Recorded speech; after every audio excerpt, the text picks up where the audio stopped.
현재 유럽이 한국의 기술력 때문에 발칵 뒤집힌 상황입니다. 특히나 이제는 기존의 기술 산업을 주도하던 서유럽 선진국들마저 한국에 천문학적인 보수를 내걸며 도움을 요청하고 있다고 하는데, 그렇다면 도대체 서유럽에는 무슨 일이 있었던 것일까요? 안녕하세요. 저는 영국 출신의 데이빗이라고 합니다.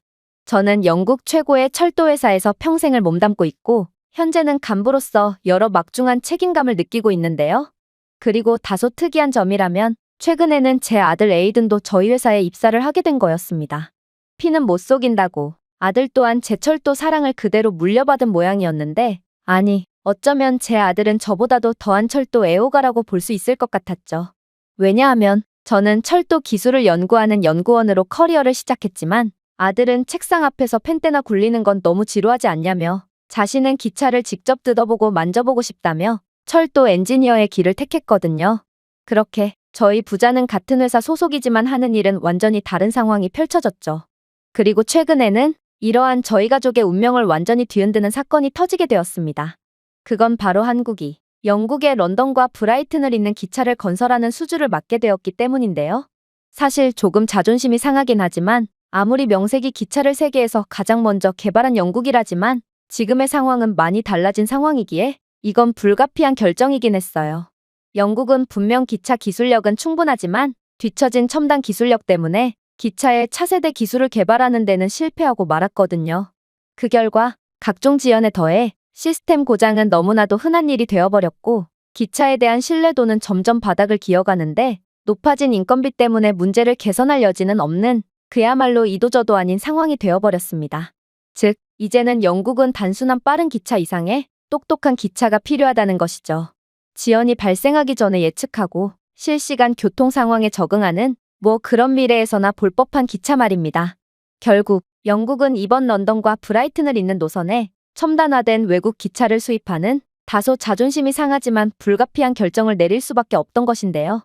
그런데 이번 국가 경쟁에서 기술적으로 상당한 두각을 나타내는 독일이나 프랑스도 아니고, 아니면 가격 경쟁력에서 완전히 압도 우위를 차지하는 중국도 아닌 웬 애매한 포지션에 한국이 선정되어 버린 거 아니겠어요? 물론 저는 한국을 무시하는 건 아닙니다. 한국은 삼성전자나 LG전자, 현대자동차 같은 걸출한 글로벌 기술 기업들을 가진 뛰어난 국가거든요. 그러나 기차 분야에 있어서 한국 따위의 국가가 선정되다니, 한국은 불과 십수년 전까지만 해도 프랑스의 기차 기술력을 수입하던 기차 기술 후진국과 다름없었거든요. 그런데 어떻게 이러한 딱 봐도 영국의 발끝만큼도 따라오지 못할 것처럼 보이는 나라가 영국의 미래를 책임지는 역할을 수행할 수가 있단 말인가요? 저는 이러한 황당한 상황에 머리를 감싸쥐고 분노할 뿐이었습니다. 그러나 아들 에이드는 이러한 상황에 마냥 싱글벙글할 따름이더군요. 그는 한국이야말로 현재의 기차 기술을 주도하고 있는 최고의 선진국이라면서 자신도 언젠가는 한국 기업과 함께 일하거나 한국에서 일해보고 싶었다는 황당한 소리를 해왔거든요. 아버지, 한국이 불과 십수년 전에는 프랑스의 기차 기술력을 수입했던 건 사실이지만, 지금의 한국은 명실상부 기차 기술력 면에서 세계 최고의 자리를 차지하고 있는 나라라고요. 그래서 한국이 더욱 대단하고 제가 가장 좋아하는 나라가 된 거예요. 실제로 제 동료 녀석은 이번에 한국으로 여행을 다녀왔는데, 한국 열차는 브레이크 마모, 엔진 진동, 심지어 실내 습도까지 지속적으로 자동 점검하며 고장 전에 문제를 보고하는 실시간 진단 시스템을 갖추고 있으며, AI 시스템을 통해 혼잡, 날씨 변수, 심지어 선로내 예기치 못한 문제가 발생해도 열차의 경로를 동적으로 변경할 수 있으며 여전히 일정을 준수할 수 있다고 하는 거 아니겠어요? 한국은 어떻게 이런 기술을 개발해낼 수가 있었을까요? 이 나라는 분명 프랑스의 기술을 전수받았지만 불과 십수년 만에 프랑스를 기술력 하나로 제쳐버린 거예요. 아버지는 여전히 인정하지 않으시겠지만, 저는 이번 영국 정부가 수많은 쟁쟁한 경쟁자를 제쳐두고 한국을 콕 집은 건 매우 현명한 결정이었다고 생각해요. 생각해보세요. 영국은 갑작스러운 안개와 바람, 비가 밥 먹듯이 발생할 정도로 예측이 불가능한 날씨 패턴을 보여 기차 운행에 매번 차질이 생기잖아요. 그러나 이는 한국의 적응형 AI 기술을 통한 수혜를 볼 수 있을 거예요. 영국의 노후화된 열차 인프라는 또 어떻고요? 한국의 AI 트랙 적응성 및 플랫폼 인식 시스템은 아무리 오래된 영국의 플랫폼이라도 최대한 재활용하여 빠른 인프라 건설에 힘을 실어줄 거예요. 특히나 이번에 건설되는 런던 브라이튼 같은 과밀화가 거의 확실시되는 혼잡한 노선에 한국 기술력이 탑재된다니 그 결과가 어떻게 될지 상상만 해도 너무 설레네요.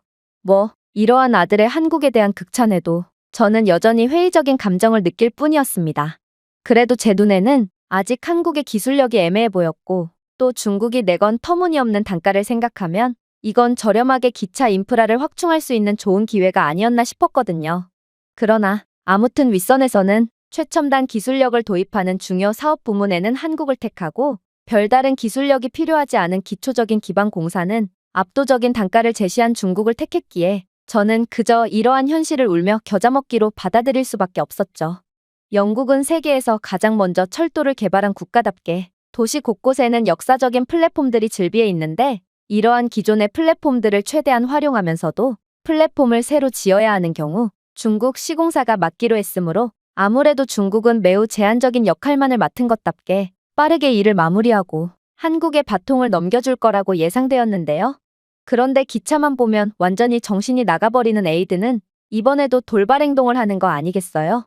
그는 이번 프로젝트에서 보조를 맡았기에 굳이 직접적으로 나서지 않아도 되었음에도 엔지니어인 자신이 빠르게 발전해야 영국도 과거의 기차 전성기를 다시 되찾을 수 있지 않겠냐며 자신은 이번 프로젝트의 진행 과정을 두 눈으로 똑똑히 보고 현재 이 분야에서 세계 최고를 자랑하는 한국의 모든 최첨단 기술들을 하나도 빼놓지 않고 배울 거라며 현장으로 나섰는데요.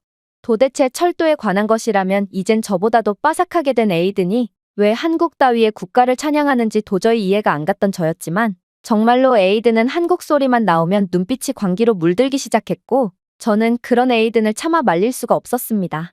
그리고 에이든은 중국이 하는 첫 시공에도 몸을 사리지 않고 나서기 시작했죠. 그러나 결과적으로 이러한 에이든의 열정은 결국 독이 되어 돌아왔습니다. 왜냐하면 어찌된 영문인지 중국이 시공을 시작한 지 얼마 되지도 않은 상황에 저는 충격적인 소식을 접하게 되었거든요. 그건 바로 한국의 현대 로템 엔지니어들이 사전에 설치한 AI 모니터링 시스템이 중국이 플랫폼 건설을 하던 현장의 구조적 무결성에 중대한 문제가 생겼다고 경고를 해주었기 때문인데요. 저는 이 정도로 매우 기초적인 건설 부분에서 사고가 일어난다는 건 도대체 말이 안 된다고 생각하기도 했고 아무리 중국이 전문성이 없더라도 현장에 문제가 생겼다고 먼저 경고가 갔음에도 무리하게 작업을 진행하지는 않았을 거라고 생각해서 애써 일에 집중할 뿐이었습니다. 그러나 하필이면 에이든이 파견 나갔던 그 현장이 위험하다니 저는 도저히 신경이 쓰여 일에 집중할 수가 없었고 그렇게 저는 하나뿐인 아들에 대한 걱정과 제발 알림이 잘못 울린 것이었기를 바라는 마음에 도저히 참지 못하고 완전히 넋이 나간 채로 한달음에 현장으로 달려가게 되었습니다. 그리고 현장에 도착한 저는 그야말로 경악을 할 수밖에 없었죠. 왜냐하면 알림은 정확했고 현장은 알림 이후에도 계속해서 무리한 작업을 이어나갔는지 현장은 매우 참혹하게 붕괴되어 있었거든요. 정말로 에이든이 파견 나갔던 중국 현장은 지하 붕괴가 일어난 상황이었고 작업을 하던 인부들은 전부 매몰된 상태였는데요. 저는 이러한 말이 안 되는 상황에 현실 부정 말고는 달리할 것이 없었습니다. 중국 측이 맡았던 시공은 그 어떠한 기술력도 필요하지 않는 매우 간단하고도 기본적인 시공이었는데 어떻게 이러한 시공에서 마저 대형 사고가 일어날 수가 있단 말인가? 어차피 기초적인 인프라니 중국에 저렴하게 맡겨도 상관없을 거라고 판단했지만 이건 그야말로 대형 실수였던 거였죠.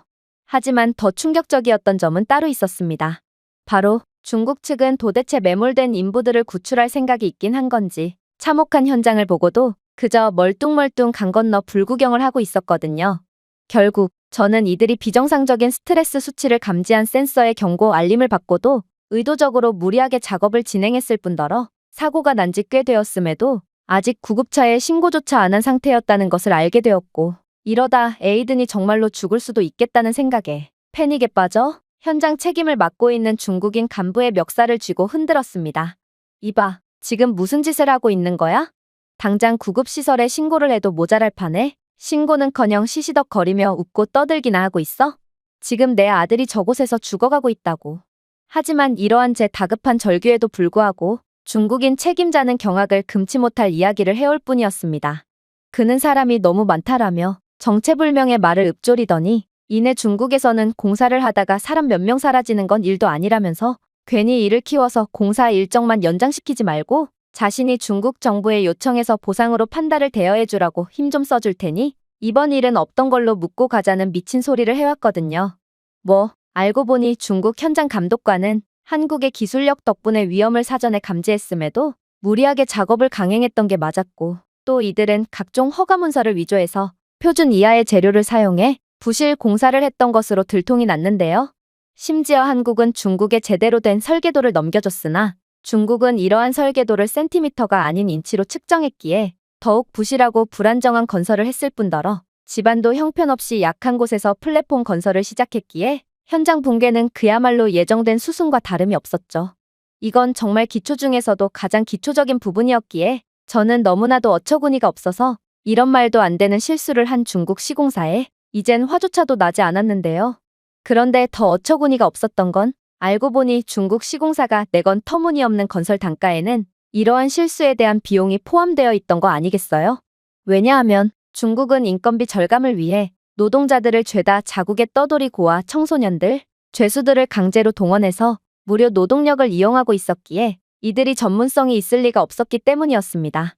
즉, 만약 지하철 건설 전부를 중국에 맡겼다간 이보다도 더욱 큰 참사가 일어날 수밖에 없었던 거였어요. 하지만 가장 큰 문제는 따로 있었습니다. 바로 저희 철도회사 측의 반응도 매우 이상했거든요. 제 다급한 연락에 곧이어 본사에서도 현장을 확인하러 왔는데 본사 측은 중국인 감독관에 공사를 멈추는 것보다 사람이 다치는 게 더 싸게 먹힌다는 말도 안 되는 주장에 점점 수긍해가는 눈치였거든요.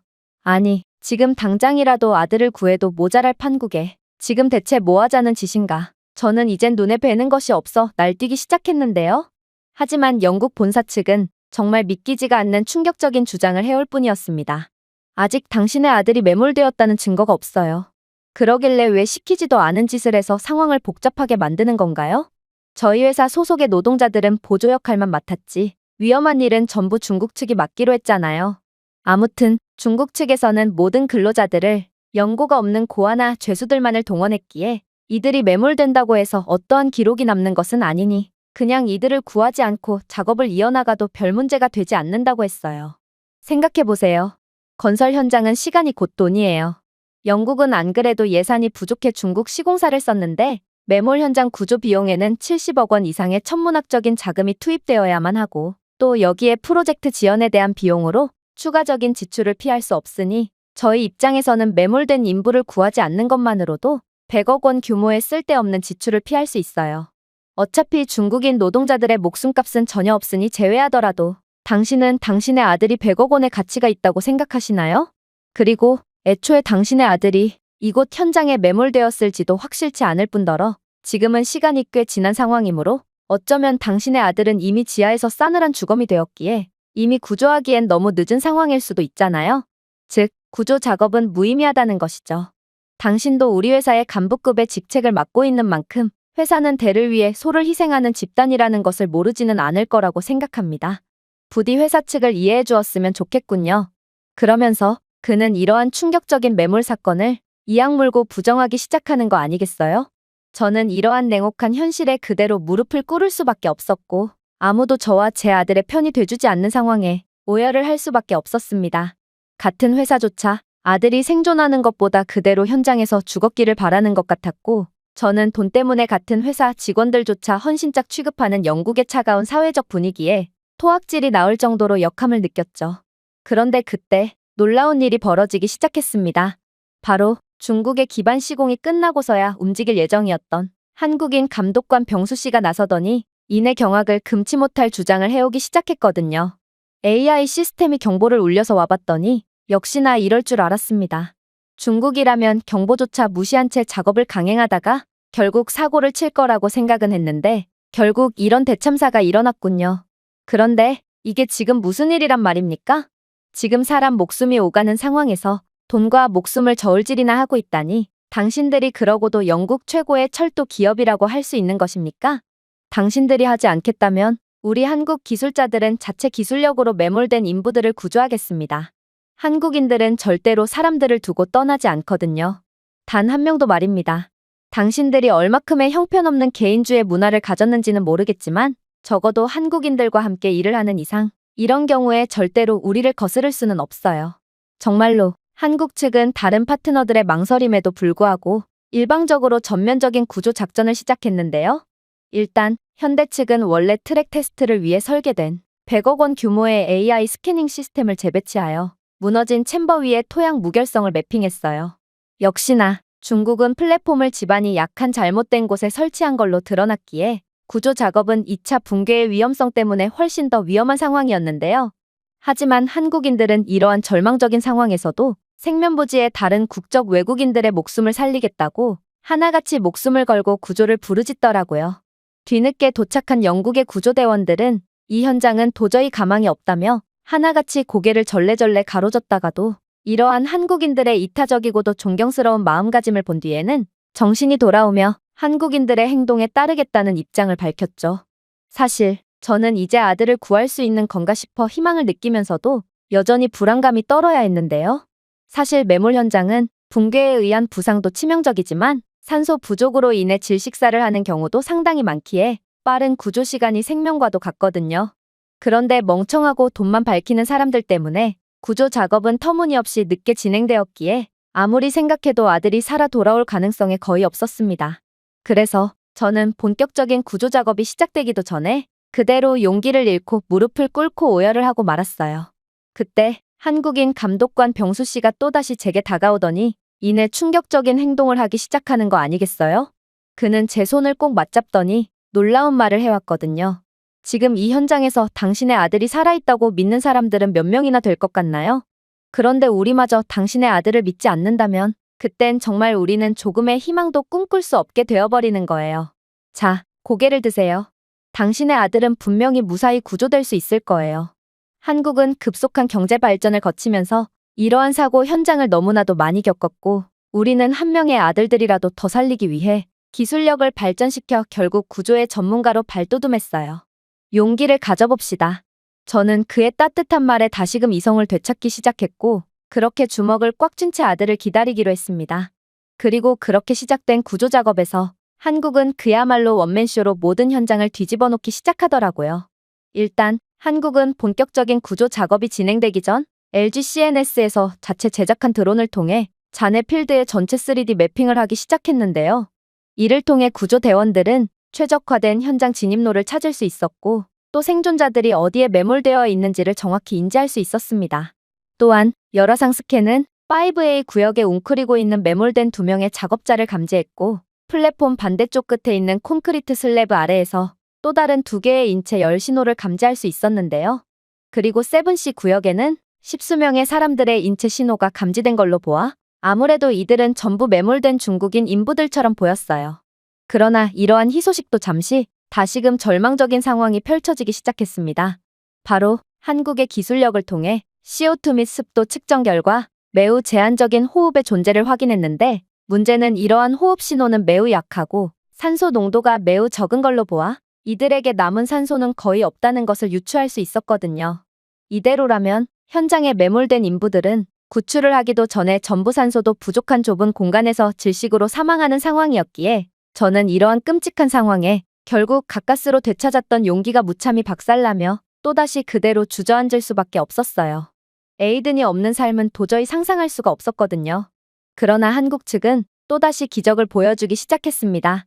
이들은 모두가 절망하고 포기하는 그 순간에도 도대체 왜 절망하는 거야? 이건 우리의 실력을 고려한다면 그렇게 심각한 상황도 아니라고 라고 말해오는 것처럼 3D 지도를 낱낱이 살펴보더니 이내 파편 틈새를 뚫고 마이크로 산소 주입기를 전달하는 흡사 뱀과 같은 서치 로봇을 투입하기 시작했거든요. 이 로봇은 미세 전달 튜브로 인부들에게 산소를 공급해준다고 했고 덕분에 인부들의 생존 가능 시간은 더욱 늘어날 수 있다고 했습니다. 한국은 어떻게 이런 무지막지한 기술을 개발할 수가 있단 말인가? 저는 일전에 한국은 아직도 기술력 분야에서 애매한 포지션을 유지하고 있는 별 볼 일 없는 국가라고 언급했던 기억이 떠올라 참을 수 없는 부끄러움을 느꼈는데요. 그야말로 에이든이 한국을 좋아하고 존경했던 이유가 다 있던 거였고 한국은 세계 최고의 기술 강국이 맞았던 거였습니다. 그렇게 한국의 기술력 덕분에 구조는 순조롭게 진행됐어요. 이 현장은 분명 2차 붕괴의 가능성이 높은 위험한 현장이었지만 한국의 최첨단 기술력 덕분에 구조대원들은 안전한 진입로만을 이용하며 빠르게 인부들을 구출할 수 있었는데요. 또한 한국의 AI 드론은 구조된 인부들을 신속하게 진료할 수 있도록 휴대용 외상 키트를 배달해주기까지 했기에 더더욱 많은 도움이 될 수 있었어요.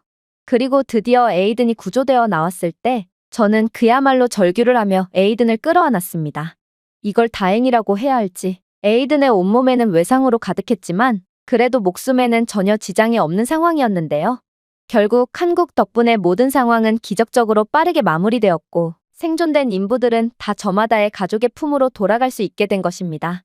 특히나 이러한 놀라운 구조 소식에 영국의 BBC까지 나서 인터뷰를 진행하기 시작했는데요.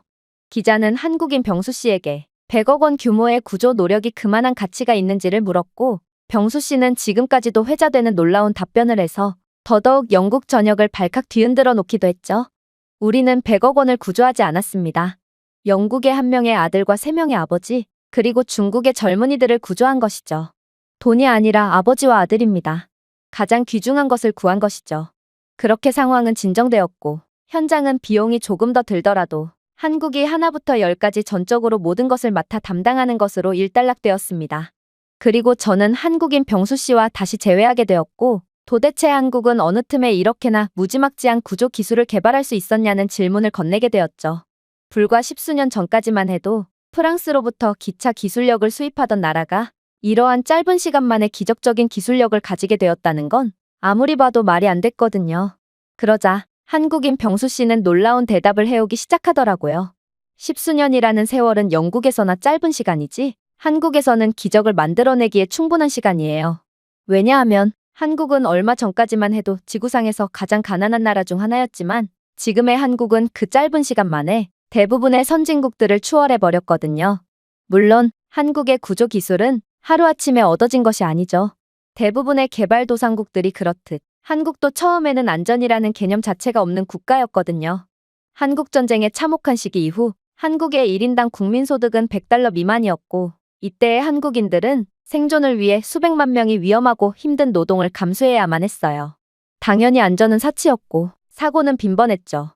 지하 공장에서 폭발, 붕괴, 질식 사고가 너무나도 흔했거든요. 이러한 상황은 제가 처음 건설 일을 할 당시까지 계속되었어요. 저는 19살이었고 강남의 철근 골격을 12층 높이에서 작업하고 있었는데 당연히 헬멧도 없었고 하네스도 없었기에 도시락이 떨어지지 않도록 허리춤에 묶어야만 했죠. 그러던 어느 날 제 친구가 12층 현장에서 미끄러졌어요. 그는 비명을 지르지도 않았어요. 그냥 사라져버렸죠. 안타깝게도 당시에 한국은 시스템이 전무했어요. 구급차도 없었고 픽업트럭과 화이트 시트만 있었죠. 저희는 사건 보고서를 작성하는 방법조차 몰랐죠. 그저 저희는 맨손으로 한국을 건설하고 있을 뿐이었어요. 하지만 그런 저희 모두에게 확실한 염원이 하나 있었어요. 그건 바로 저희는 위험한 현장에서 희생을 하더라도 저희의 다음 세대만큼은 저희처럼 두려움과 위험을 안고 일하는 것을 원하지 않았다는 거예요. 저희는 콘크리트 아래에 우리의 아들 한 명을 더 묻기를 거부했고 결국 돈으로 안전 시스템 및 기술력을 개발한 것이 아닌 우리의 피로 만들었다는 것입니다. 확실히 오늘날 한국은 세계에서 가장 빠른 AI 대응을 하고 있어요. 하지만 한때 한국은 세계에서 가장 느렸고 우리는 그 대가를 결코 잊지 않았기 때문에 지금의 발전을 이룩할 수 있던 것이죠. 현재 한국은 높은 기술력을 통해 위기에 처한 많은 사람들을 구하고 있을 뿐만 아니라 외국인들까지 전부 구하고 있는 상황이거든요. 그랬습니다. 한국의 민간 구조에서 남겨진 사람은 없다의 사회적 분위기가 조성될 수 있었던 건 그 나름대로의 이유가 있던 거였고 경제보다 인간의 존엄성과 생명이 우선시되어야 한다는 믿음을 한국에 심어주었던 거였죠. 한국은 고통에서 깨달음을 얻는 국가였고 구조 비용이 너무 많이 들더라도 한 사람이라도 더 구하기 위해 노력하지 않는 대가는 그보다 훨씬 크다는 것을 잘 알고 있는 국가기에 이러한 개인주의적인 차가운 사회적 분위기로 얼어붙은 영국 전역을 감동과 존경의 분위기로 녹아내리게끔 할 수 있던 거였습니다. 그러나 한국은 이러한 도의적인 아름다움 말고도 진정으로 내실이 있는 실력자였죠. 영국 교통의 미래를 책임질 한국은 생각 이상으로 더욱 놀라운 모습을 보여주기 시작했거든요. 일단 영국은 기술 발전에 뒤처졌기에 아직도 영국 철도 네트워크 대부분은 20세기의 구식적인 신호 시스템을 사용하는데요. 그 때문에 아직도 아날로그 선로 회로에 의존하는 영국 기차는 하루가 멀다 하고 혼잡이나 병목 현상 등의 지연을 초래하곤 하죠. 그러나 한국의 AI 기반 신호 우회 및 스마트 디스패치 제어는 이러한 구시대적인 영국의 문명의 빛을 밝혀줬습니다. 한국의 기차에는 기존 신호 시스템과 독립적으로 사고할 수 있는 AI가 탑재되어 있기에 한국이 제작한 기차들은 간격을 재계산하고 실시간으로 경로를 변경하기 위해 서로 통신할 수 있거든요. 서울에서는 이 시스템으로 첫 해 동안만 지연 관련 다운타임을 43% 줄이는 효과를 보았다고 했는데요.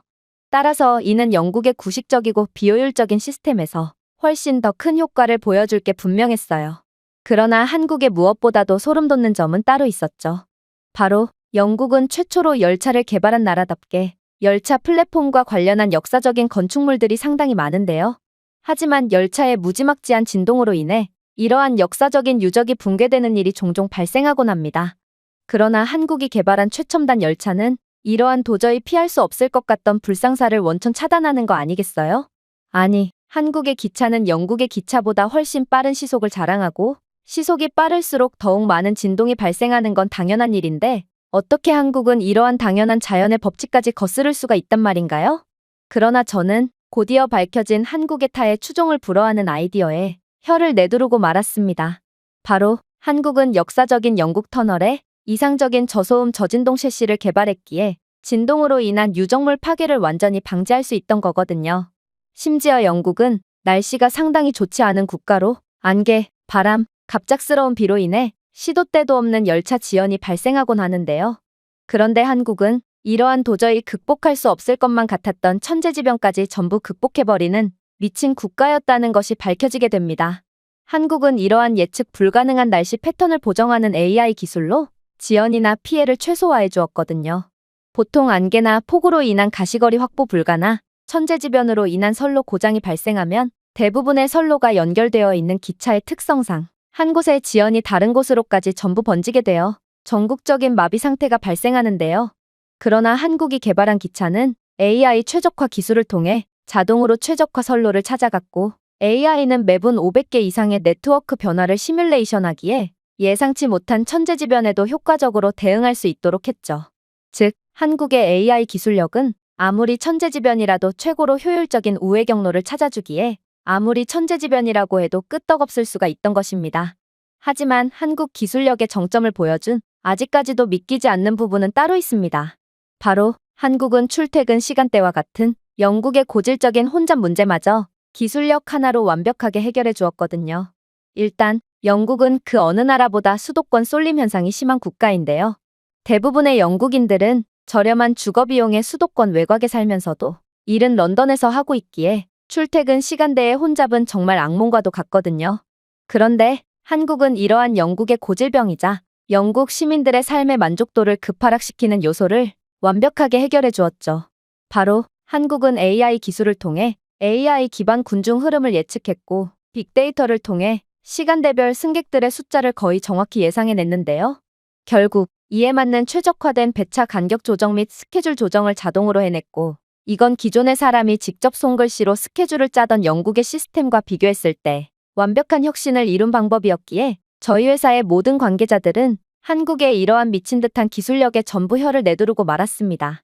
이러한 한국의 AI 기술력 덕분에 런던과 브라이튼을 잇는 노선은 기존에 비해 80% 이상의 효율을 보일 것으로 예상되기에 한국은 그야말로 영국의 기적을 가져다줬다고 할 수 있죠.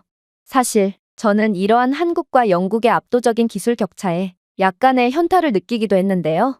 분명 기차는 영국이 발명한 것이지만 도대체 한국은 어느 틈의 원조보다도 훨씬 더 완성도 높은 기술력을 가지게 된 건가 싶어 100년 이상의 격차도 순식간에 추월해버리는 한국의 저력에 감탄과 두려움을 동시에 느끼게 되었거든요. 그동안 한국을 후발주자라고 무시했던 저는 그저 우물안 개구리였을 뿐이었고 한국을 찬양하던 아들 에이든이야말로 숨겨진 진주를 발견하는 능력이 있는 선구자였던 셈이었는데요.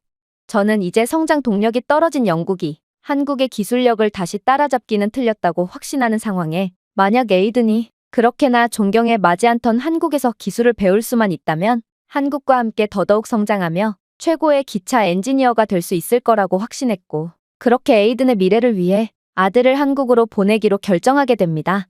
어쩌면 에이든은 한국의 기술력뿐만 아니라 정의롭고 인간적인 마음씨까지 함께 배워와서 차갑게 얼어붙은 영국을 따뜻하게 녹아내리게 할 수도 있을 것이고 저는 한국이야말로 저희 가족뿐만 아니라 영국의 미래를 걸어야 할 국가라고 확신하게 되었거든요. 이제 한국을 주의 깊게 보지 않으면 한국은 미국마저 집어삼키며 전 세계를 발 아래에 두게 될 것입니다. 유럽을 이미 먹어치운 한국은 세계 제패의 8부 능선을 이미 넘어버린 상황이라고요. 현재 미국 국방참모회의에서 한국 관련 충격적인 주장이 제기되어 미국 전역이 발칵 뒤집힌 상황이라고 합니다. 그렇다면 도대체 미국인들을 완전히 겁먹게 만든 회의의 정체는 무엇일까요? 안녕하세요. 저는 미국 출신의 존이라고 합니다. 사실 저는 미국 출신이지만 중국에 더 많은 호감을 가지고 있는데요. 왜냐하면 저는 중국계 미국인이기 때문입니다. 제 부모님은 모두 중국인이지만 더 나은 삶을 위해 미국으로 귀화를 하셨고, 그렇게 저는 미국에서 나고 자라게 되었는데요. 그런데 부모님은 저는 중국인의 피를 물려받은 중국의 아들이므로 언젠가는 중국에 도움이 되는 일을 해야 한다고 어렸을 때부터 강조하셨거든요. 솔직히 제가 어렸을 때는 중국이 그렇게나 자랑스러운 국가라면 도대체 부모님은 왜 조국을 저버리고 미국에 정착한 건지 저는 도대체 이해가 안 가긴 했지만, 아무튼 저는 중국 출신의 부모님과 중국계 및 중국인 친구들과 지내다 보니 자연스레 이들의 중화 사상에 세뇌되어 버렸습니다. 그리고 부모님께서는 제게 군인이라는 직업을 강력하게 추천해 주시며 제가 어떤 국가에서 자라게 될지는 모르겠지만 미군은 세계에서 가장 강력한 군대고, 또 혹여라도 제가 추후에 중국을 선택하게 된다고 해도 미군에서 얻은 지식과 정보들을 중국에 그대로 전해줄 수 있으므로 제게 있어선 여러모로 군인이 되는 것이 맞다는 말씀을 하셨죠. 그래서 저는 자연스레 장교로서 미군에서 복무하게 된 것입니다. 그러다 저는 정말 운이 좋게도 중요 참모회의에 참석할 기회를 얻게 되었는데요. 물론 제겐 발언권은 없었으나 이건 제 추후 진급에도 매우 좋은 기회가 될 것 같았어요. 그런데 그렇게 진행된 참모회의에서 저는 곧바로 경악을 할 수밖에 없었는데요. 왜냐하면 백악관에서 파견된 군사 전문가는 미국의 추후 방산 분야의 전망을 부정적인 시선으로 보며 그 이유를 한국 때문이라고 주장하는 다소 황당한 논리를 내놓았거든요. 그는 한국은 더 이상 예전의 한국이 아니고 향후 미국과 견줄 수 있는 유일한 방산 강국이니 절대로 만만하게 봐선 안 된다는 충격적인 주장을 해오기 시작하더라고요. 그는 한국은 이미 프랑스와 독일 같은 기존의 방산기술 강국들을 진작에 추월한 상태고, 이제 한국이 미국을 넘은 세계 최고가 되기까지는 얼마 남지 않았다는 충격적인 분석 자료를 내밀었고, 결국 회의실 내부에 있던 모두는 이러한 한국이 모든 것을 제패하는 구체적인 증거 자료에 경악을 할 수밖에 없었습니다. 특히나 저는 중국계로서 수많은 중국인 친구들이 있었고, 이들에게 한국의 열악한 면모와 후진적인 점들을 귀에 딱지가 않도록 들으며 자라왔는데요. 저는 한국은 중국의 문화와 역사 등 모든 것을 훔쳐가는 배은망덕한 국가라고 배워왔기에 저는 이렇듯 한국이 주목을 받는 상황에 우라가 치밀어 오를 수밖에 없었습니다. 그러나 발언권이 없었던 저는 백악관 전문가가 대체 무슨 말을 하는지 드러나 보자 싶어 새빨개진 얼굴을 간신히 진정시키며 그의 말에 귀를 기울였죠. 한국은 정말로 특별한 국가고 미국의 자리를 넘볼 수 있는 전 세계 유일한 국가입니다. 러시아나 중국은 강대국이라고 평가받고 있긴 하지만 이들은 그저 양으로 승부를 보거나 아직도 낙후된 기술에 의존하고 있을 뿐이며, 이 분야에서 유럽에서 가장 강력한 면모를 보여주는 독일 또한 육군 병력에 전적으로 의존하고 있는 기형적인 모습을 보일 뿐이거든요. 보세요. 여기에 있는 그 누구도 독일의 해군력이 강력하다는 소리는 들어본 적이 없잖아요. 하지만 한국은 다릅니다. 한국은 육군과 공군, 그리고 해군, 심지어 최첨단 방산 기술력과 군사 무기의 양적인 부분까지 고루 갖춘 나라입니다. 한국과 같은 육각형의 능력을 보여주고 있는 나라는 전 세계에서 한국과 미국 단둘일 뿐이므로 한국의 저력은 더욱 특별하다고 할 수 있죠. 한국군의 현역 및 예비군 전력은 또 어떻고요? 여러분들은 전 세계에서 군사강국이라고 여겨지는 국가들 중 징병제를 실시하고 있는 국가를 찾아볼 수 있나요? 당연히 거의 찾아볼 수 없을 것입니다. 그도 그럴 것이 징병제를 실시하는 국가는 필연적으로 지리적으로 적국과 맞대고 있을 수밖에 없고, 이렇듯 적국과 대치해야 하는 운명을 가진 국가는 경제력 및 기술적으로 진보된 선진국이 되기에 상당히 불리하거든요. 자국의 방위에 힘을 쓰기도 바쁜데 도대체 언제 발전을 꾀한다는 말인가요? 그러나 한국은 북한이라는 전 세계에서 가장 미친 국가이자 또 가장 통제가 안 되는 국가 옆에서도 성공적인 발전을 이룩한 그야말로 북한보다도 더욱 미친 국가입니다. 그 결과 한국은 선진국 중 거의 유일하게 징병제를 실시하고 있고, 한국은 현역 병력뿐만 아니라 집중 군사훈련을 마친 310만 명 이상의 고도로 훈련된 예비군까지 보유하고 있는 상황이죠. 이 거대하고 즉각적으로 배치할 수 있는 한국의 예비군은 80만 명의 예비군 병력을 갖고 있는 미국이나 200만 명의 예비군을 가진 러시아와 같은 주요 강대국의 예비군 역량보다도 훨씬 강력한 면모를 보여주고 있는 상황입니다. 그런데 여러분, 한국의 그 무엇보다도 소름 돋는 점이 무엇인지 아시나요? 그건 바로 이 미친 국가는 유사시를 대비해서 민간에서 군사로의 효율적인 기술 이전 시스템을 이미 구축해 놓았다는 것입니다. 미국만 해도 관료적인 절차로 인해 민간 기술을 군사용으로 적응하는 데 수년이 걸리지만 한국은 몇 달 또는 몇 주 안에 이러한 전환을 달성할 수 있거든요. 이게 왜 무서운지는 여러분들이 더 잘 알 거라고 생각합니다. 왜냐하면 한국은 세계 최고의 기술 강국이기 때문이죠. 현대와 LG 등의 기술 기업에서 민간용으로 개발된 한국의 첨단 배터리 기술은 유사시에 한국군이 현장에서 조용하고 효율적이며 지속 가능하게 운영할 수 있는 능력을 크게 향상시킬 수 있는데요.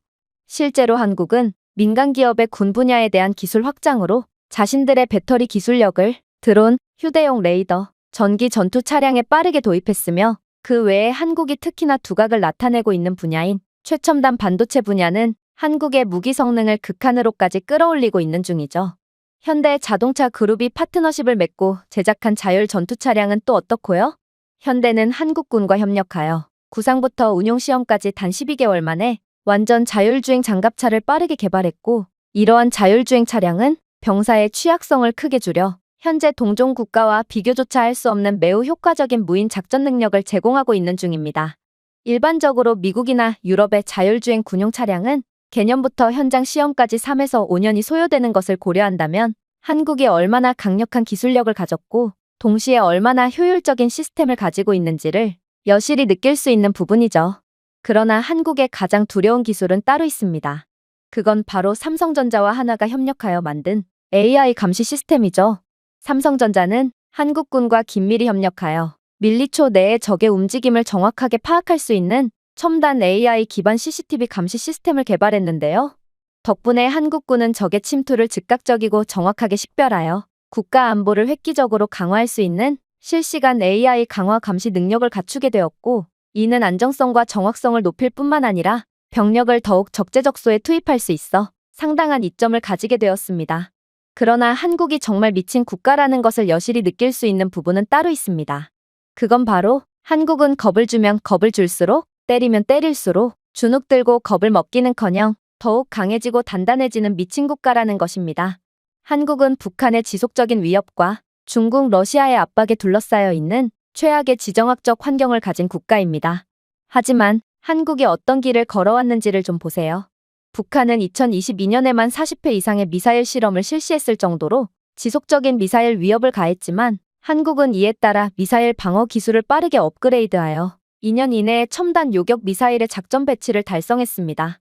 다른 국가에서는 유사한 시스템을 일반적으로 6년이나 거쳐 상용화함에도 말이죠. 물론 성능 또한 최고인데 한국이 개발한 KM-SAM은 현재 95% 이상의 미사일 요격 정확도를 보여주고 있으며 이는 러시아의 S-400의 70%, 미국의 패트리어트의 85%의 성능을 완전히 능가하는 수치입니다.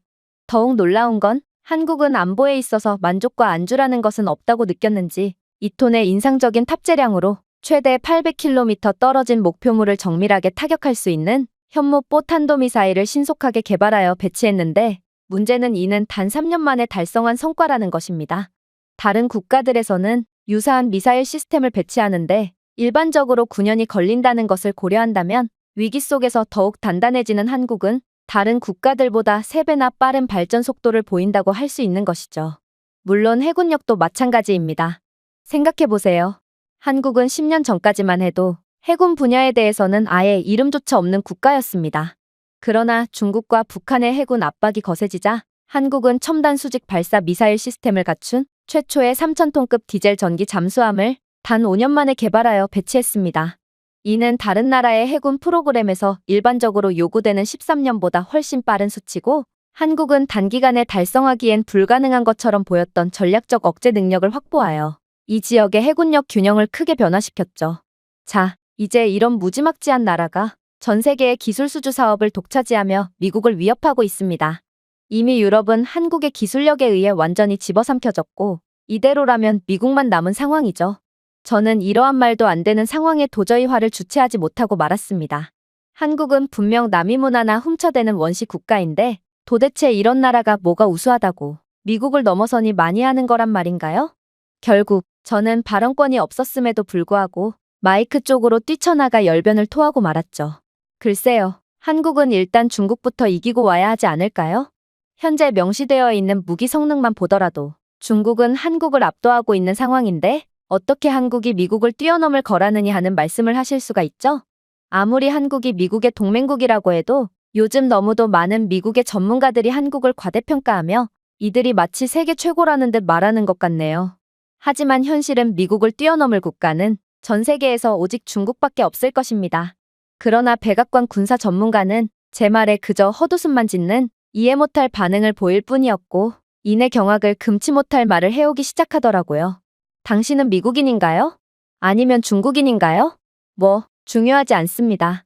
현재 미군 내에는 상당한 중국계 군인들이 복무 중인데 이들은 하나같이 중국을 찬양하며 호시탐탐 미국을 배신할 준비를 하고 있는 듯 보이거든요.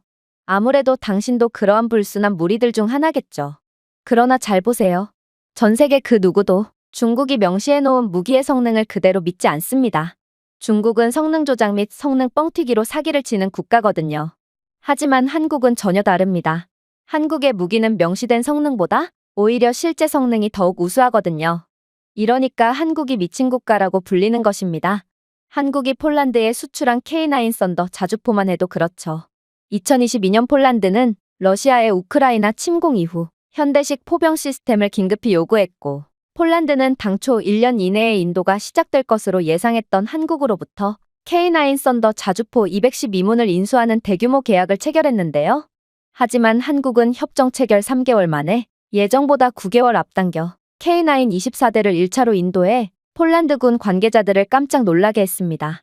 또한 공식 사거리가 40km인 K9 썬더는 새로 개발된 장거리 탄약으로 50km에 근접한 거리에서 목표물을 효과적으로 타격할 수 있는 능력을 반복적으로 입증했는데요. 이는 계약사항에 반영되어 있지도 않은 놀라운 수준의 업그레이드였기에 폴란드 전역을 깜짝 놀라게 했죠. 다른 국가들에서는 사거리 1km를 늘리고자 천문학적인 자본과 시간을 투자하는데 한국은 별것도 아니라는 듯 10km나 업그레이드된 성능의 자주포를 건넨 거였으니까요.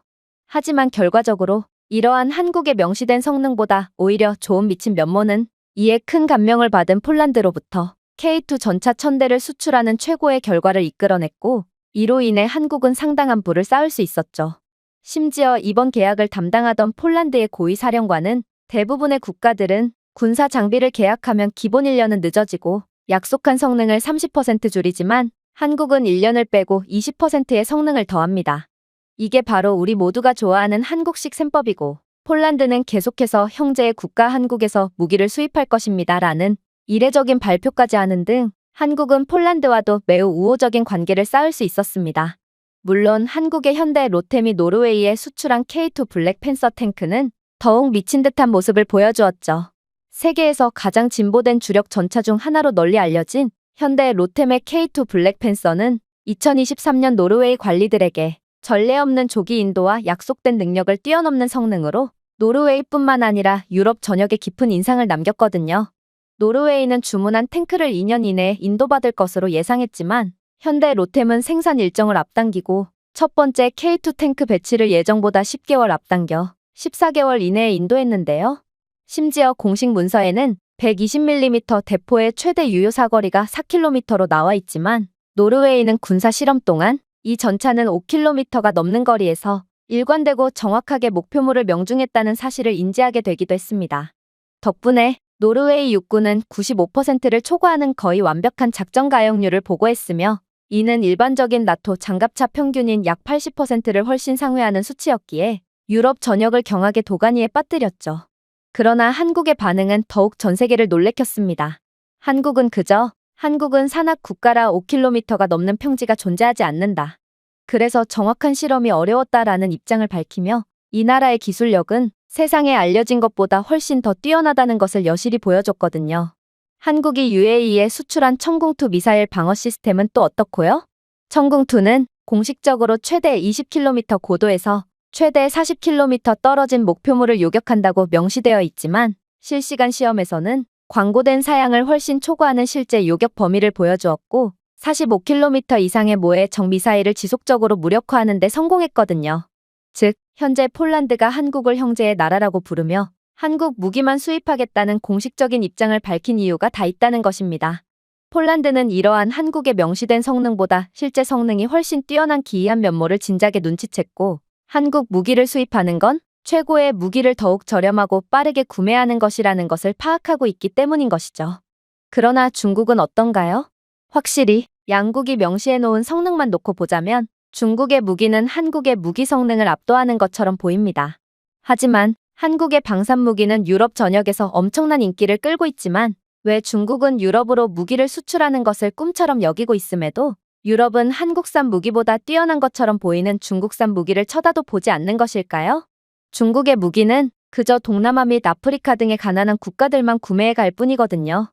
하지만 이젠 그러한 개발도상국들도 중국산 무기를 전면 수입 금지하는 추세입니다.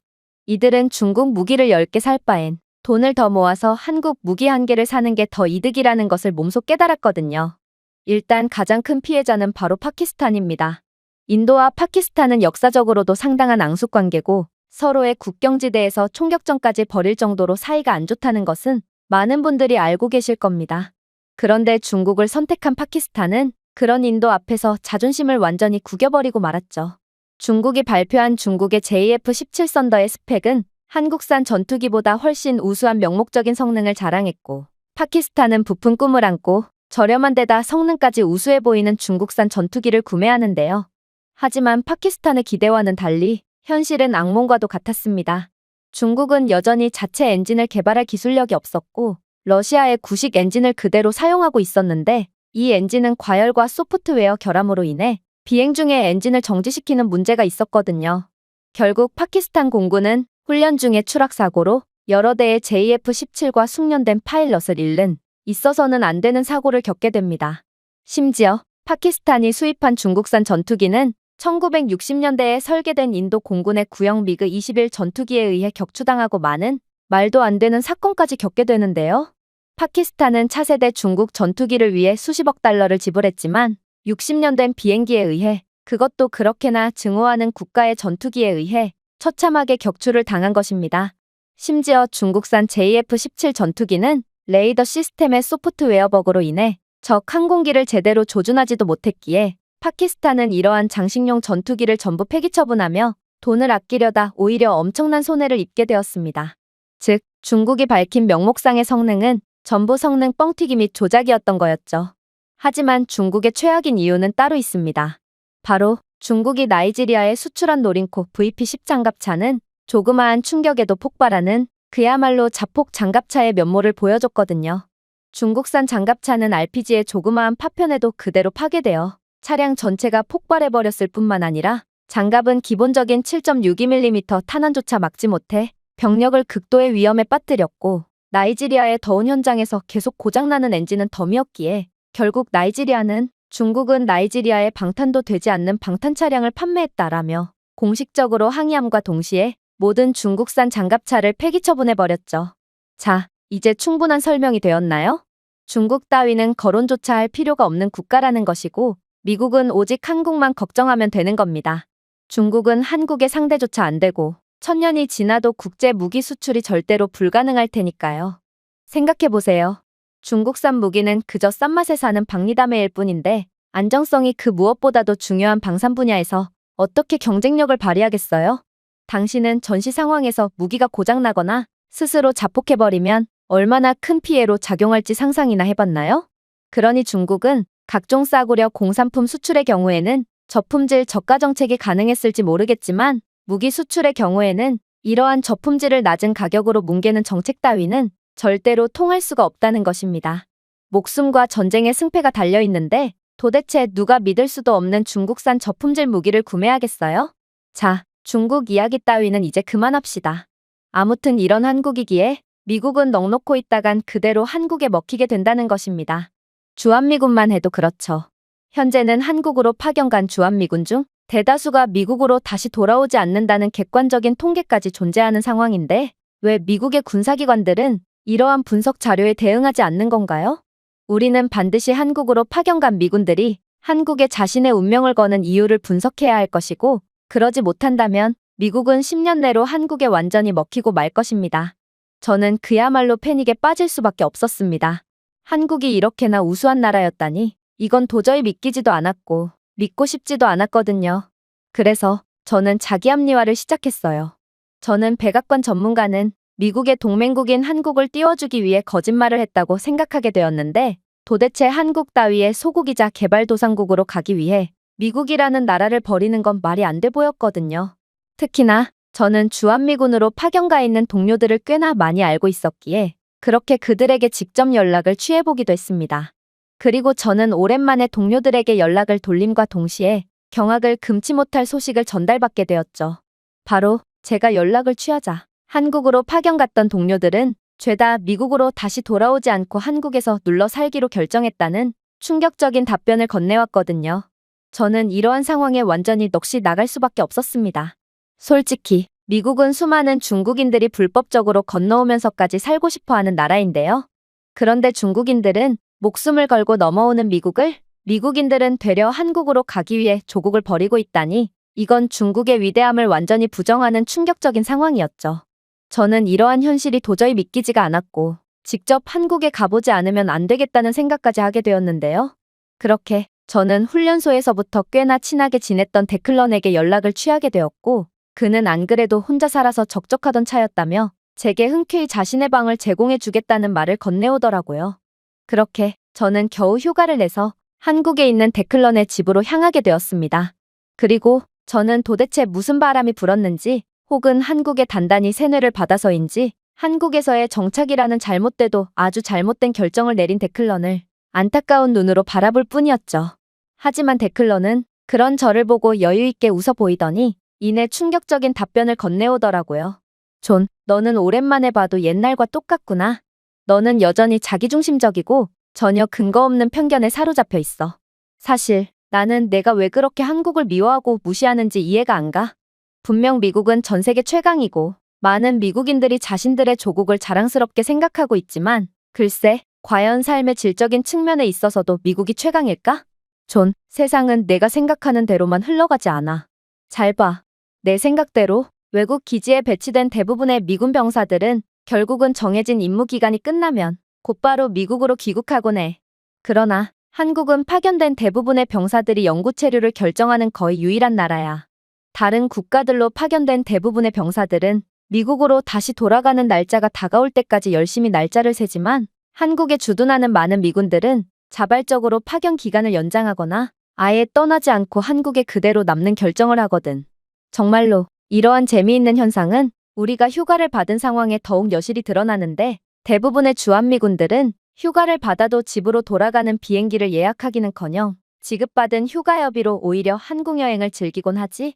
아무래도 너는 똥인지 된장인지를 직접 먹어봐야 아는 유형 같으므로 내가 직접 한국의 놀라운 모습을 보여줘야겠어. 그러고는 그는 현재 밤 11시가 넘은 늦은 시간이었음에도 제가 짐을 풀기 무섭게 저를 억지로 끌고 밖으로 나가는 거 아니겠어요? 저는 그의 행동에 기겁을 할 뿐이었어요. 미국에서 밤 11시에 나가는 행동은 그야말로 자살행위와 다름이 없는데, 밤이 들이운 미국은 그야말로 우범지대의 절정을 보여준다는 사실을 모르는 사람은 거의 없거든요. 그리고 데클런은 거의 평생을 미국에서 산 미국인이기에 밤에는 절대로 외출하면 안 된다는 미국의 첫 번째 원칙을 모를 리가 없었죠. 그런데 그럼 그가 도대체 왜 이런 야심한 시간에 저를 밖으로 끌고 나가려고 한다는 말인가요? 하지만 데클런은 그저 세상은 내가 아는 게 전부가 아니고 너는 우물 안에서 벗어나야 한다라는 말만을 되풀이하며 저를 억지로 끌고 어디론가로 향하더군요. 그리고 그가 향한 곳에 도착했을 때 저는 경악을 금치 못하고 말았습니다. 왜냐하면 그곳은 지하철이었기 때문이죠. 지하철이 이러한 늦은 시간에 운영을 할 리도 없었고, 미국에서 지하철은 우범지대의 상징과도 같은 위험한 곳이기 때문에 대부분의 사람들은 이용하지 않는 곳인데요. 그런데 데클런은 대체 무슨 생각으로 저를 지하철로 데리고 온 거라는 말인지, 저는 그가 제가 한국을 욕했다는 이유로 고의적으로 위험에 빠뜨리려고 하는 건가 싶어 순간적으로 공포에 질릴 수밖에 없었습니다. 그러나 그렇게 들어가게 된 지하철에서 저는 다시 한번 큰 충격을 받을 수밖에 없었는데요. 왜냐하면 한국은 밤 11시가 넘은 야심한 시간에도 지하철이 멀쩡하게 운영되고 있었고, 심지어 한국 지하철은 미국과는 차원이 다른 깔끔함과 안전함을 자랑하고 있었거든요. 물론 그렇게 지하철을 타고 도착한 공원에서도 마찬가지였죠. 한국은 어떻게 된 게 매우 늦은 시간에도 위험한 기색이 일절 보이지가 않았고, 특히나 새벽 시간에 여성 혼자 골목길을 걷고 있는 모습까지 보게 된 저는 도대체 한국은 어떻게 되먹은 국가인가 싶어 완전히 혼절하기 직전에까지 몰리고 말았습니다. 미국에서는 여자나 아이가 해가 지는 시간인 6시 이후에 집 밖을 나서는 건 자살행위로 여겨질 만큼 매우 열악한 치안 상황을 보여주는 게 현실이거든요. 물론 건장한 남성인 저조차도 해가 지면 절대로 집 밖으로 나서지 않으니 한국의 이러한 믿기지 않을 정도로 평화로운 모습은 미국에서 평생을 살아온 저로서는 도저히 적응하기 힘들었습니다. 그리고 데클러는 완전히 넋이나가 입을 벌리고 있는 저를 재밌다는 듯 쳐다보더니 이내 놀라운 말을 건네오기 시작하더라고요. 내 표정을 보니 마치 내가 처음 한국에 왔을 때를 보는 것 같아. 한국은 내 미국에서의 모든 삶을 부정해버리는 것 같은 충격을 주었거든. 일단 말도 안 되게 낮은 범죄율만 해도 그래. 한국은 전 세계 선진국 중 범죄율이 가장 낮은 국가로 어느 시간에 어딜 가나 항상 안전하거든. 저기 봐. 우리 옆 골목길은 술집이 즐비한 번화가인데 저곳에서 술에 취해 싸움을 벌이는 사람이나 약쟁이나 노숙자 혹은 위험해 보이는 사람을 찾아볼 수 있어? 한국의 번화가에서는 그러한 수준 낮은 모습이나 술에 취해 싸움을 벌이는 모습도 절대로 볼 수가 없을 뿐더러 그저 밤을 즐기고 있는 안전하고 교양 높은 사람들의 모습만을 찾아볼 수 있을 뿐이야. 또한 저곳은 번화가의 거리임에도 매우 청결한 모습을 보일 뿐이지. 하지만 내가 한국에 무엇보다 마음에 드는 점은 따로 있어. 그건 바로 한국에서는 총기나 무기폭력이 절대로 존재하지 않는다는 거야. 미국만 해도 그래. 미국에는 2023년에 4만 명 이상의 총기 관련 사망자가 발생한 반면 한국은 전혀 존재하지 않았거든. 또한 한국에서 강도나 폭행을 당할 가능성은 전 세계 모든 국가들보다 압도적으로 낮은 것이 통계적으로도 증명이 되어 있지. 우리의 미국에서의 삶을 떠올려봐. 미국의 가장 안전하다고 여겨지는 도시들에서도 총기 난사 사건은 매우 흔하고 우리는 우리 자신의 안전을 지키기 위해 개인 총기를 구매해야만 했어. 또한 우리는 혹여라도 술을 마시고 집에 돌아갈 때면 뒤에서 누가 따라오는지를 항상 경계하며 길을 걸어야 했지. 우리는 건장한 남성의 군인들일 뿐만 아니라 시간도 그렇게 늦은 시간도 아닌 오후 9시도 안 된 시간이었음에도 말이야. 그러나 한국은 새벽 시간임에도 불구하고 10대 학생뿐만 아니라 여성들도 아무런 위험 없이 골목길을 통과할 수 있고 무사히 집에 도착할 수 있어. 저기 24시간 운영되는 무인 카페를 좀 봐. 카페 테이블에는 노트북이 덩그러니 놓여 있잖아. 아무래도 노트북 주인은 잠시 화장실을 갔겠지. 너도 알겠지만 미국이라면 주인 없는 저 노트북은 5초 안에 사라질 것이 분명해. 미국에서는 주인이 있더라도 강도가 들어 강제로 노트북을 훔쳐가는 사건도 종종 발생하지만 말이야. 그런데 너는 한국의 이러한 믿기지 않는 수준의 신뢰의 문화보다 24시간 운영되는 형태의 무인 매장이 아무런 문제 없이 운영되고 있다는 점에 더욱 놀라하는 것 같네. 사실 한국에서 이러한 형태의 무인 매장은 매우 흔하게 찾아볼 수 있고 한국은 굳이 무인 매장이 아니더라도 꼭두 새벽에도 모든 편의 인프라를 누릴 수 있는 매우 편리한 국가야. 미국만 해도 치안 문제 때문에 무인 매장 따위는 절대로 운영될 수가 없고 해가 지면 편의점, 식당 등 모든 점포가 문을 닫고 문을 연 점포라고는 주유소가 전부지. 하지만 주의를 봐. 한국은 새벽 시간임에도 세탁소와 편의점, 꽤나 그럴듯한 식당과 카페 등 모든 점포가 멀쩡하게 운영 중이잖아. 세상에 이렇게나 편리한 국가가 또 있을까? 편의점에 갈 때 총에 맞을까봐 걱정할 필요조차 없고 내가 원할 때 언제든 원하는 것을 구매할 수 있는 편의성은 한 번도 겪어보지 않은 사람은 절대로 이해할 수 없을 정도로 삶의 질을 상당히 올려주고 있고 이게 바로 많은 주한미군들이 다시 미국으로 돌아가는 것을 거부한 채 한국에서 평생을 살게 되는 이유야. 저는 데클런의 말을 듣고 완전히 할 말을 잃고 말았습니다. 정말로 한국은 미국의 삶과는 완전히 차원이 다른 모습을 보여주고 있었고 아무리 한국을 무시하고 싫어하는 상태로 한국에 도착한 저라도 이 나라가 더욱 궁금해지고 한번 살아보고 싶다는 느낌을 주기에 충분했거든요. 특히나 그렇게 데클런과 함께 이런저런 이야기를 나누다 보니 시간은 벌써 새벽 2시가 되어 있었음에도 데클런은 아무런 고민도 없이 한국은 세계에서 가장 우수한 대중교통 인프라를 가진 국가라며 이건 대중교통 시설이 매우 열악하고 치안도 형편없어서 대중교통이 거의 없는 수준이라고 봐도 무방한 미국과는 차원이 다르다는 말을 해오더니 이내 새벽 2시에도 운행하는 한국의 올빼미 버스에 탑승하는 거 아니겠어요? 그렇게 저희는 새벽 2시가 넘은 시간에도 멀쩡히 대중교통을 이용해 다시금 집에 도착할 수 있었고, 저는 이러한 한국의 극한의 수준으로 발전한 도시 모습에 데클런이 제게 말했던 것처럼 제 미국에서의 삶이 통째로 부정당하는 느낌을 받으며 그저 혀를 내두를 수밖에 없었습니다. 그리고 데클런은 이제야 편견에서 벗어나 정상적인 사고를 하게 된 제게 안부를 물어오며 제게 먼 길 오느라 배가 고프지 않냐는 걱정을 해주기 시작했는데요. 그러면서 한국에 왔으면 한국식 BBQ는 반드시 먹어봐야 한다며 갑자기 스마트폰을 조작하더니 30분만 기다리라는 아리송한 말을 건네오더라고요. 저는 그가 대체 무슨 의도로 이런 말을 하는 건지도 이해가 안 가 그저 두 눈을 멀뚱멀뚱 뜨고 있을 뿐이었는데요. 그런데 그렇게 30분이 지나자 웬 초인종이 울리더니 이내 데클런은 자신이 한국식 BBQ를 배달 주문했다며 문 앞으로 배달된 음식을 가져오는 거 아니겠어요? 이건 정말 믿기지가 않는 상황이었습니다. 지금은 새벽 2시가 넘은 시간이었는데 도대체 어떻게 음식 배달이 가능하다는 말인가? 특히나 그렇게 포장용지를 개봉한 삼겹살 요리는 음식의 퀄리티도 상당했기에 저는 이 정도로 멋진 요리를 새벽에도 빠르게 배달받을 수 있는 한국의 극한으로 편리한 환경에 다시 한번 경탄을 할 뿐이었어요. 미국에서는 새벽 음식 배달이 절대로 불가능할 뿐만 아니라 평범한 음식 배달마저도 최소 1시간 이상은 걸려서 차갑게 식은 수준 낮은 패스트푸드 음식을 먹는 게 다거든요. 물론 미국에서는 배달 기사에게 팁까지 추가적으로 지출해야 하므로 차가운 음식을 위해 전혀 합리적이지 않은 큰 금액을 지불해야 합니다. 그러나 한국은 새벽 시간임에도 30분도 안 되어 배달되는 김이 모락모락 나는 따뜻한 식사를 제공받을 수 있고 미국에서에 비해 절반도 안 되는 금액으로 퀄리티 높은 음식을 주문할 수 있다니 저는 이제야 데클런이 말한 한국의 세계에서 가장 높은 삶의 질이라는 게 뭔지 이해가 가기 시작했어요. 특히나 따뜻한 삼겹살에 김치와 마늘, 쌈장, 신선한 상추까지 포함되어 있는 배달 요리에는 도대체 저를 언제까지 놀라게 할 건지 김치찌개까지 포장되어 있는 경악스러운 모습을 보여주었는데요. 저는 분명 중국인 친구들과 어울리면서 이러한 삼겹살과 김치찌개 요리는 원래 중국 음식으로 이건 전부 한국이 중국의 문화를 도둑질한 음식이라고 배웠지만 실제로 맛본 한국의 삼겹살 요리와 김치찌개는 중식당에서 맛볼 때와는 비교도 안 될 정도로 수준이 높았고 저는 결국 이러한 요리가 중식이라는 것은 도저히 말이 안 된다는 것을 느끼고 그저 한숨을 쉴 뿐이었어요. 결국 저는 한국에 온 지 단 몇 시간 만에 이 나라가 왜 이렇게 전 세계적인 인정을 받고 있는지 그리고 세계 최강대국이라고 여겨지는 미국인들마저 왜 자신의 조국을 버리면서까지 기꺼이 한국에서 살기를 원하는지 완벽하게 이해할 수 있게 되었습니다. 한국은 제가 생각했던 것보다 훨씬 우수한 나라였고 그야말로 모든 것을 갖춘 나라처럼 보였거든요. 특히나 데클런은 제게 다시금 경악스러운 말을 건네오기도 했는데요.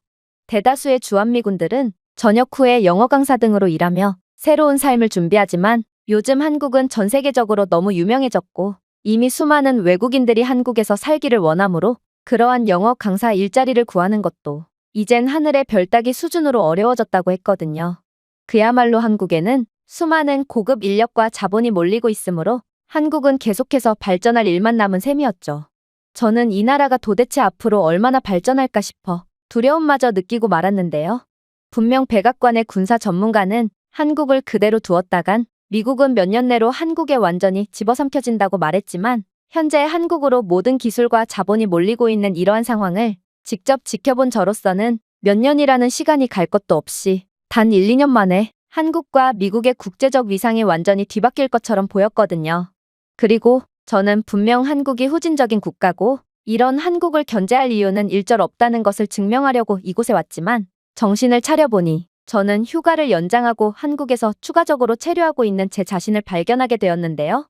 한국은 정말로 매력적이고 편리한 국가였고 특히나 어딜 가나 경계를 절대로 늦춰선 안 되는 각박한 미국에서 자란 저로서는 한국에서 지내는 경험은 그야말로 진정한 삶의 의미를 찾게 해주었을 정도로 특별한 경험을 선사해 주었거든요. 결국 저는 한국에서 그간의 짧고 어리석은 편견을 완전히 내려놓게 되었고 제가 그동안 중국인들에게 속아 완전히 잘못 생각을 하고 있었다는 것을 깨닫게 되었습니다. 한국은 중국보다 10년 이상은 앞서 있는 국가였고 아무래도 이 나라는 미국조차 도저히 막을 수 없을 것처럼 보였거든요. 제가 준비해온 내용은 여기까지입니다. 끝까지 시청해주셔서 진심으로 감사드리며 여러분들의 구독과 좋아요, 알림 설정은 영상 제작에 큰 힘이 됩니다. 이상 세모튜브였습니다.